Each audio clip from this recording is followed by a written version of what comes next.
શું ક્રિકેટિંગના રોલમાં જેટલું ફ્રન્ટ રોલ તમારું છે એટલું બેક રોલ તમારું ફેમિલીનું છે?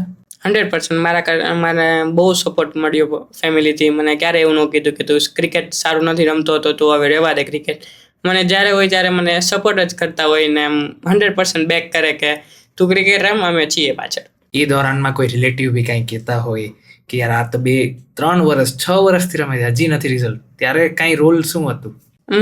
કહેવા જાય તો એ લોકો એ જ કહેતા કે ટીવીમાં ક્યારે આવીશ, પણ હું ત્યારે કહેતો હું મારી રીતે પહોંચી જઈશ, ટાઈમ લાગશે પણ હું દેખાડી દઈશ. કોણ વધારે ડિફિકલ્ટ લાગે, રાઈટ આર્મ બેટ્સમેન કે લેફ્ટ આર્મ? ડિફિકલ્ટમાં જોઈએ તો રાઈટ આર્મ વધારે ડિફિકલ્ટ પડે. ગુગલી કે લેગ સ્પિન? ગુગલી. ઢોકલા કે પીઝા? ઢોકલા. મોર્નિંગની પ્રેક્ટિસ કે રાતની પ્રેક્ટિસ? મોર્નિંગની પ્રેક્ટિસ. વિરાટ કે માહી? નહીં ભાઈ. ટેસ્ટ ક્રિકેટ કે T20? Test cricket. ગામની મિટ્ટી કે ગ્રાઉન્ડની ગ્રાસ? અઘરો છે ગ્રાઉન્ડની ગ્રાસ. પ્રેશર હોય ત્યારે તમે કામ પ્રિફર કરો કે એગ્રેસિવ? થાય એટલું શાંત, એટલે કામ પ્રિફર કરું કે કામ રહું. એક શબ્દમાં ક્રેન્સ. અમેઝિંગ. કઈ વધારે યાદી રહેશે, સ્મેટની વિકેટ કે બીટ કરવું હેનરી ક્લાસનને? હેનરી ક્લાસનને બીટ કરવું. સો IPLના 2026માં અમે પર્પલ કેપ જોઈ શકીએ છીએ ક્રેન્સને? 100% એ જ ગોલ છે કે હાઈએસ્ટ વિકેટ ટેકર એવું. લેફ્ટ આર્મ ચાઇનામેન અત્યારે ઇન્ડિયાના કુલદીપ યાદવ, એ તમારા માટે ઇન્સ્પાયર કેવી રીતે રહે છે? કહેવા માંગુ તો હું જ્યારે મેં ચાઇનામેન સ્ટાર્ટ કરી ત્યારે કુલદીપનું પણ કેરિયર સ્ટાર્ટ થતું હતું, ને પછી ત્યારથી હું એને જ ફોલો કરું છું, કેમ કે ચાઇનામેન બહુ ઓછા હોય છે આખા વર્લ્ડમાં, એટલે અત્યારે હું એને જ ફોલો કરું છું. એ જ્યારે એક્શન ને મારે બેની સિમિલર છે, એટલે હું જાજે ભાગે એને જ ફોલો કરું છું. આખા ક્રિકેટિંગ જર્નીમાં તમારું માઇન્ડસેટ એક બહુ ધ્યાન હોય છે, એઝ અ ફિઝિકલમાં તમે શું ધ્યાન રહેતા હો છો? ફિઝિકલમાં તો એ જ છે, ફિઝિકલ ફિટનેસ બહુ સારી રાખવી પડે, કેમ કે ટેસ્ટ મેચ હોય તો 4 દિવસનો મેચ હોય ને એમાં ફિલ્ડિંગ પણ આવે વધારે કરવાની, એટલે જેટલું થાય એટલું ફિઝિકલ ફિટનેસ પણ વધારે ધ્યાન દેવું પડે, અને મેન્ટલ ફિટનેસ તો હોય જ છે. શું તમે બોડીને કામ કરવા માટે કે બોડી એના માટે કંઈ તમે સ્પેશિયલ એક્સરસાઇઝ કરતા હો છો?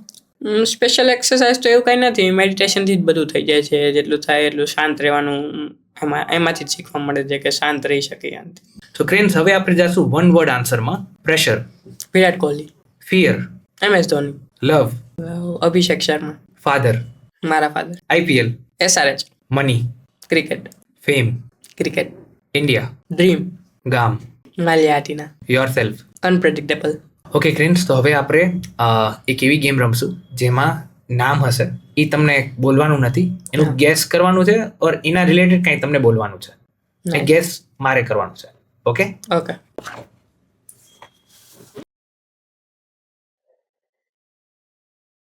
વિરાટ? Yes, correct.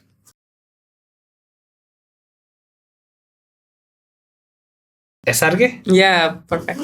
બધા જ વેધર કન્ડિશનમાં ડેલી સેમ હેબિટ ને કોન્સ્ટન્ટ રાખવાની એવી શું સિક્રેટ છે? એ જ છે, મારા જે સર છે એમને મને કીધું હતું કે રનિંગ કરવાની જ છે, વીકમાં 6 દિવસ કરવાની. હું અત્યારે પણ 6 દિવસ રનિંગ કરું જ છું. અને એવું હોય તો મોન્સૂન હોય તો વરસાદ હોય તો વરસાદના શૂઝ અલગ રાખવાની મને કીધું હતું, કે વરસાદ માટે અલગ શૂઝ રાખવાના. ક્યારે પનિશમેન્ટ મળી છે?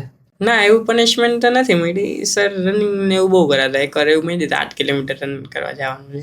ઓહ, આવો કયો કિસ્સો કે તમે લેટ પહોંચ્યા હોય ઓર તમે?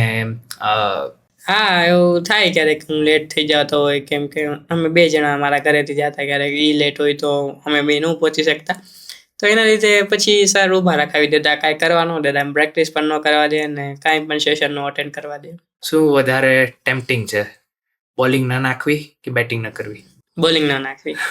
કોઈ મોટિવેટર ન હોય, કોઈ મોટિવેશન ન હોય તો બી સવારે ઉઠવું કેમ ગમે?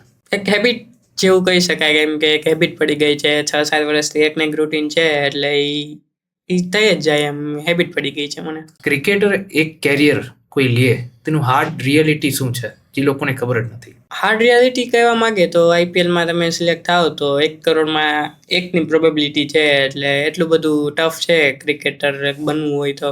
એના સિવાયના સેક્રિફાઈસ શું તમે ફેસ્ટિવલ એન્જોય કરી શકો છો? ના, જેટલું આપણે ક્રિકેટ ન રમતા હોય ત્યારે જે એટલું એન્જોયમેન્ટ ન મળે, અને જ્યારે ક્રિકેટ રમતા હોય ત્યારે બધાને સેક્રિફાઈસ કરવું પડે. એન્જોયમેન્ટ છે, ફેસ્ટિવલ છે, બધાને સાઈડ કરવા પડે ક્રિકેટ માટે. કેમ કે લોકો ખાલી એક જ પાર્ટને જોવે છે કે આ થયું, એની પાછળના સેક્રિફાઈસ કેટલા બધા હોય. હા એટલે ને એ બધાને એવું લાગે કે ઓવરનાઇટ સક્સેસ છે, પણ એ 6-7 વર્ષની કન્સિસ્ટન્ટ મહેનત હોય એનું રિઝલ્ટ હોય છે. આવું ક્યારે થયું કે તમને આમ મિસ થતું હોય કે કાશ હું આ બર્થડે એન્જોય કરી ગઈ કે મારા ફ્રેન્ડના બર્થડેમાં જઈ શકત? હા એવું ઘણી બધી વાર થયું છે કે ફ્રેન્ડની બર્થડે પાર્ટી હોય છે કાં પછી ક્યાંક ફંક્શન હોય છે રિલેટિવને, ત્યાં ન જઈ શકતો હોય કેમ કે મારા મામાના છોકરાના લગ્ન હતા ત્યારે પણ હું નહોતો ગયો કેમ કે અમારા ડિસ્ટ્રિક્ટના મેચીસ હતા એટલે. ઓકે, તો એ બધું સેક્રિફાઈસ તમે કર્યા છે just to reach one place. Yes. Success તમારા માટે મેજર કેમ થઈ? વિકેટથી કે કન્સિસ્ટન્સથી? કન્સિસ્ટન્સીથી થાય કેમ કે જ્યારે તમે કન્સિસ્ટન્ટ પ્રેક્ટિસ કરતા હોય ત્યારે જ વિકેટને ત્યારે જ રિઝલ્ટ મળે. આખી આ જર્નીમાં તમે એઝ અ પર્સન તમને લાગે છે તમારામાં ટ્રાન્ઝિશન આવ્યું છે?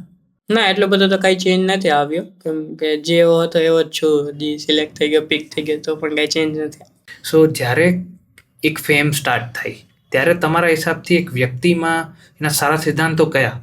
આમ ડાઉન ટુ અર્થ રહેવું અને બધા સાથે સરખું બિહેવ કરવું. નાનો માણસ હોય મોટો માણસ હોય એ એક મને એવું લાગે કે એ એક રહેવું જોઈએ. એવા કયા 3 વસ્તુથી તમે તમારા ક્રિકેટિંગ જર્નીમાં લઈ જવા માંગો છો તમારી સાથે? કન્સિસ્ટન્સી છે, હાર્ડવર્ક છે અને જ્યારે ક્રિકેટના ગ્રાઉન્ડમાં જેટલું ટાઈમ સ્પેન્ડ થાય એ. એટલે તમારામાં મને એકદમ ઓલું કહેવાય ને કે અગર એ જ વસ્તુ હું કોઈ બિઝનેસમાં યુટિલાઇઝ કરું કે કેમ કન્સિસ્ટન્સી ડેલી જે લોકોને બોરિંગ લાગતી હોય એ તમે યુટિલાઇઝ કરો. હાર્ડ વર્કિંગ સિવાય રિઝલ્ટ નથી. અને પેશન્સ, તમે જ્યાં ગ્રાઉન્ડમાં છો એમાં જ તમે એમને પ્રેમ ગોત્યો છે. લોકો પોતાના બિઝનેસમાં પ્રેમ નથી ગોતતા. તો એ બધું તમારા જ પોડકાસ્ટમાં જે કનેક્ટ થાય છે. ઘણી વખતે કોઈ વ્યક્તિ એની જર્ની સ્ટાર્ટ કરીને પર એ કંઈ ડાઉટમાં રહેતો હોય તો એમાં તમે શું એને રિલેટ કરી શકો? ડાઉટ તો હોય, મારી જર્નીમાં પણ ડાઉટ હતા કેમ કે હું 16-19 કાંઈ પણ સ્ટેટ ક્રિકેટ નહોતો રમ્યો ત્યારે એવું થયું હતું કે ક્રિકેટમાં હું રન નથી રમી શકતો, એટલો બધો સારો પ્લેયર નથી. ઘણા બધા ડાઉટ રાઈઝ થાય. બટ હું જ્યારે એવું બધું થાય ત્યારે હું જેટલી જાદુ થાય એટલી બધું પ્રેક્ટિસ કરું. એવા કયા 3 પેરામીટર તમે તમારી ભેગા રાખતા કે બોલિંગમાં મારે આ 3 વસ્તુ આ મારી બેઝિક હોવી જોઈએ ને આ 3 મારે ઇગ્નોર કરવી જોઈએ? બોલિંગમાં કહેવા માંગુ તો એક કન્સિસ્ટન્ટ લાઇન લેન્થ ઉપર હું આજે ફોકસ કરું અને બોલિંગની સ્પીડ છે જે સ્પીડે વેરિએટ કરવી પડે, સ્લો નાખવો પડે, ફાસ્ટ નાખવો પડે અને વેરિએશન ઉપર પણ મારું ધ્યાન હોય. એ કઈ 3 વસ્તુ જે તમને લાગે છે કે આ ઇગ્નોર કરાય? ઇગ્નોરન્સમાં તો એવું છે કે ગાઈડન્સ વગર બોલિંગ ન કરવી અને પછી પ્રોપર વેમાં ન જતા હોય તો કોચની અંડર બોલિંગ કરવી અને બસ. બાકી તો આમ જેવું લાગે ફીલ થાય કે ઇન્જરી આવી શકે છે કે ઓવરલોડ થાય છે ત્યારે ઊભું રહી જાવ. ઘણી વખતે આપણે મહેનત ફૂલ કરતા હોય ત્યારે આપણે એમ વિચાર આવે કે આ મારું ભાગ્ય છે કે મારી ભેગા ભગવાન છે. તો એમાં તમે શું વિચારતા છો? હું ભાગ્યને તો એટલું બધું હું કન્સિડર ન કરું. હું ભગવાન ઉપર જ આજે હું ટ્રસ્ટ કરું કેમ કે બધું ભગવાન ઉપર જ છે, એ રીતે જ કરું. સો ડેલી લાઈફની તમારી રૂટીન કેવી રીતે હોય? તમે સવારે ઉઠો એ આખું ટાઈમલાઈન કેવી રીતે રહેતું હોય? ટાઈમલાઈન કહેવા માંગુ તો હું સવારે 5-5:15 ઉઠી જાઉં ને 6 વાગે ગ્રાઉન્ડે પહોંચી જાઉં. અમારે 2-3 ફ્રેન્ડ છે મારા એની સાથે, એ પણ 6 વાગે પહોંચી જાય અને અમે 6 વાગ્યાથી રનિંગ સ્ટાર્ટ કરી અને 7-7:30 વાગ્યા સુધીમાં બધું પૂરું કરી લઈએ. સ્ટ્રેચિંગ છે, પછી હું એવું થોડુંક એબ્સ ને એમ કરું, પુશઅપ કરું, પુલઅપ્સ કરું. ગ્રાઉન્ડે છે બધું એટલે પછી બોલિંગ કરું હું જેટલી થાય એટલી. પછી 10:30-11 વાગે ઘરે જાઉં, પછી નાસ્તો કે એમ પછી જમી જ લઉં અને પછી થોડીક વાર આરામ કરી લઉં 1-2 કલાક અને પાછો ગ્રાઉન્ડ પહોંચી જાઉં 2:30-3 વાગે. પછી 7 વાગ્યા સુધી પ્રેક્ટિસ કરવાની, બેટિંગ, બોલિંગ છે, ફિલ્ડિંગ છે, બધું કવર કરી લેવાનું ને 7-7:30 પાછું ઘરે આવી જવાનું અને 10 વાગે સુઈ જવાનું. સો આખા દિવસમાં તમારું ઓન ફિલ્ડ ટાઈમ કેટલું છે? ઓન ફિલ્ડ ટાઈમ 8 કલાક તો થઈ જાય મિનિમમ. યસ. વાવ. આ ઓલમોસ્ટ ઓલું કહેવાય ને કે જેમ એક કોર્પોરેટ એક એના વર્કમાં જતો હોય તેમ તમારું આ એક પ્રકારનું કોર્પોરેટ જ છે, but it is pure dedicate 8 hours for the team. ઘણી વખતે શરદી બુખાર કંઈ આવું થાય એ વખતે તમારું ડેડિકેશન કે વિચાર શું હાલતું હોય? એટલું બધું તો બહુ કંઈ થયું નથી. જ્યારે ફીવર કે એવું જ્યારે બોડી પેઇન થતું હોય ત્યારે એકાદ સેશન રેસ્ટ લઉં. બાકી આખો દિવસ તો બહુ ટફ છે કે આખો દિવસ રેસ્ટ લઉં. ઇન્જરીમાં તમે પોતાને કેમ કમબેક કરો છો? ઇન્જરી તો એટલી બધી મને આમ મેજર ઇન્જરી તો નથી આવી, પણ મારે જ્યારે બેક પેન કે એવું થાય ત્યારે જહાજે ભાગે હું સ્ટ્રેચિંગ ને કુલ ડાઉન કરું, આઈસિંગ કરવાથી સારો ફેર પડી જાય છે.